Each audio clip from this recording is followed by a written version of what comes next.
नमस्कार दोस्तों।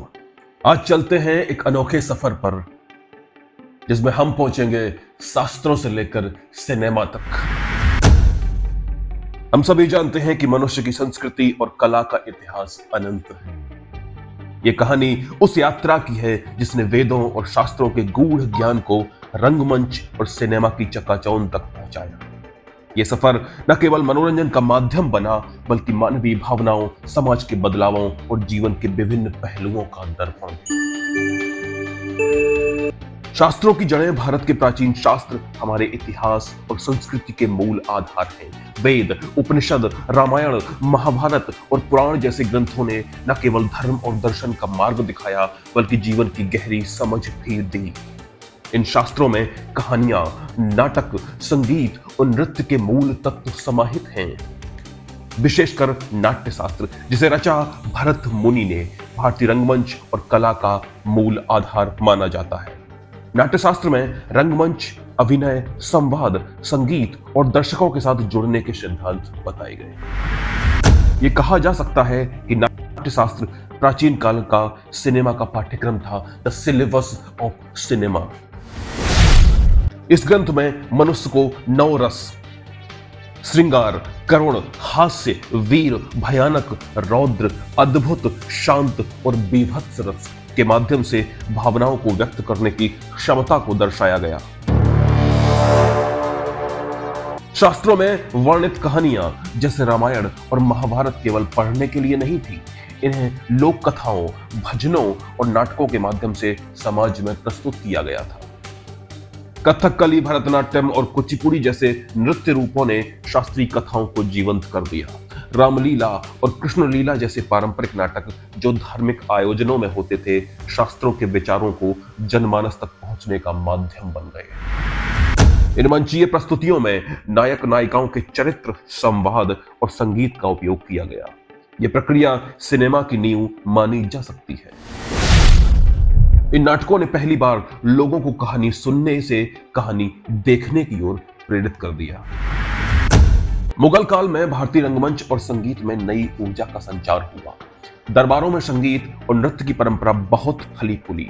अकबर के दरबार में तानसेन जैसे संगीतज्ञों ने भारतीय कला को समृद्ध किया। इस काल में कहानियों को पेश करने की विधा और जटिल थी। लोकगीत, कव्वाली और मुजरा जैसी प्रदर्शन शैलियों ने समाज के अलग अलग तबकों को आकर्षित किया। यहीं से कला में मनोरंजन का प्रमुख स्थान स्थापित हो गया। रंगमंच से सिनेमा की ओर ब्रिटिश शासनकाल में आधुनिक रंगमंच की शुरुआत हुई। प्रोसेनियम थिएटर का प्रचलन बढ़ा। बंगाल, महाराष्ट्र और तमिलनाडु जैसे क्षेत्रों में नाटकों की एक नई परंपरा ने जन्म लिया। इस समय प्रसिद्ध नाटककारों जैसे गिरीश चंद्र घोष और रविंद्रनाथ टैगोर ने भारतीय संस्कृति को नाट्य मंच पर लाने का अद्भुत काम किया। ब्रिटिश काल के दौरान भारत में फोटोग्राफी और चलचित्र तकनीक आई। 1896 में लुमियर भाइयों ने मुंबई में पहली बार अपनी फिल्म दिखाई। ये घटना भारतीय सिनेमा के उदय का आरंभ बन गई। भारतीय सिनेमा की शुरुआत एक शास्त्रीय कहानी से हुई। 1913 में दादा साहिब फाल्के ने पहली मूक फिल्म राजा हरिश्चंद्र बनाई। यह फिल्म न केवल तकनीकी रूप से उल्लेखनीय थी बल्कि भारतीय शास्त्रों से प्रेरणा लेकर बनाई गई थी। उस दौर में सिनेमा एक नई विधा थी। संवाद न होने के बावजूद फिल्म में संगीत और एक्सप्रेशंस का उपयोग किया गया। यह वही शैली थी जो नाट्य शास्त्र के सिद्धांतों पर पूर्ण रूप से आधारित थी। मूक सिनेमा से शवाक सिनेमा तक 1920 और 1930 के दशक में भारतीय सिनेमा ने अपनी गति पकड़ी। इस दौरान सामाजिक मुद्दों और धार्मिक कथाओं पर आधारित फिल्में बनी।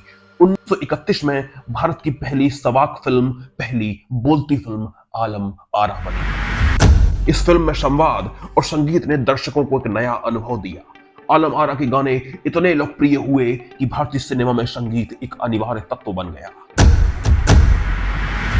स्वतंत्रता संग्राम के दौरान सिनेमा ने एक नए रूप में भारतीय जनता के बीच में अपनी जगह बनाई। इस समय की फिल्मों में शास्त्रों की कहानियां और सामाजिक संदेशों का समावेश हुआ। मदर इंडिया, 2 बीघा जमीन और रामराज जैसी फिल्मों ने भारतीय जनता के संघर्ष और आदर्शों को प्रस्तुत किया। इन फिल्मों में शास्त्रीय संगीत और लोक कला का गहरा प्रभाव था। 1950 और 1960 का दशक भारतीय सिनेमा का स्वर्णिम युग कहा जा सकता है। इस दौर में गुरुदत्त, सत्यजीत रे, राज कपूर और बिमल रॉय जैसे फिल्मकारों ने भारतीय समाज और संस्कृति को अपने अनूठे अंदाज में प्रस्तुत किया। सत्यजीत रे की फिल्मों जैसे पाथेर पांचाली में लोक कथाओं और भारतीय ग्रामीण जीवन का अद्भुत चित्रण देखने को मिलता है। राज कपूर की फिल्में जैसे आवारा और श्री 420 ने समाज के साधारण व्यक्ति की कहानी को एक भावुक अंदाज में पेश किया। इन फिल्मों में भारतीय संगीत और डांस की गूंज थी। 1970 और 1980 का दशक भारतीय सिनेमा के लिए परिवर्तन का समय था। इस दौर में सिनेमा का दायरा बढ़ा।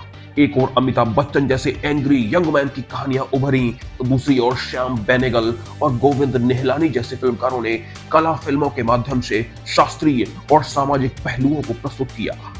इस दौर में फिल्मों ने मनोरंजन के साथ साथ सामाजिक जागरूकता का कार्य किया।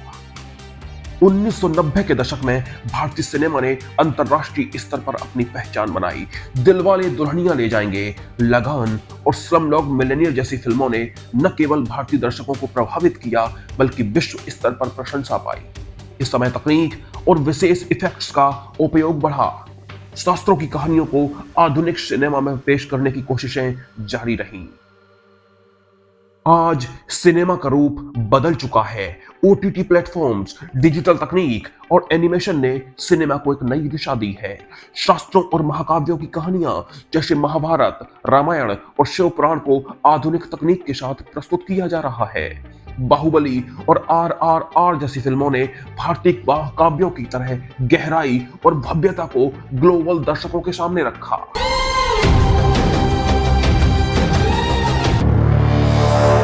शास्त्रों से सिनेमा तक का यह सफर भारतीय समाज की सांस्कृतिक यात्रा का प्रतीक है। यह यात्रा दर्शाती है कि कैसे समय के साथ कला के माध्यम बदलते गए, लेकिन उसका मूल उद्देश्य मनुष्य की भावनाओं, विचारों और संस्कृति को प्रस्तुत करना सदैव एक जैसा रहा। यह सफर आज भी जारी है, पर इसमें कुछ नकारात्मकताएं भी हैं। हालांकि हर नई फिल्म और हर नया प्रयास इस कहानी को आगे ले ही जाता है। शास्त्रों की गूंज अब भी सिनेमा की आत्मा में सुनाई देती है और हम सब ये चाहते हैं कि भारतीय संस्कृति हमेशा सिनेमा में गूंजती रहे, दिखती रहे। नमस्कार।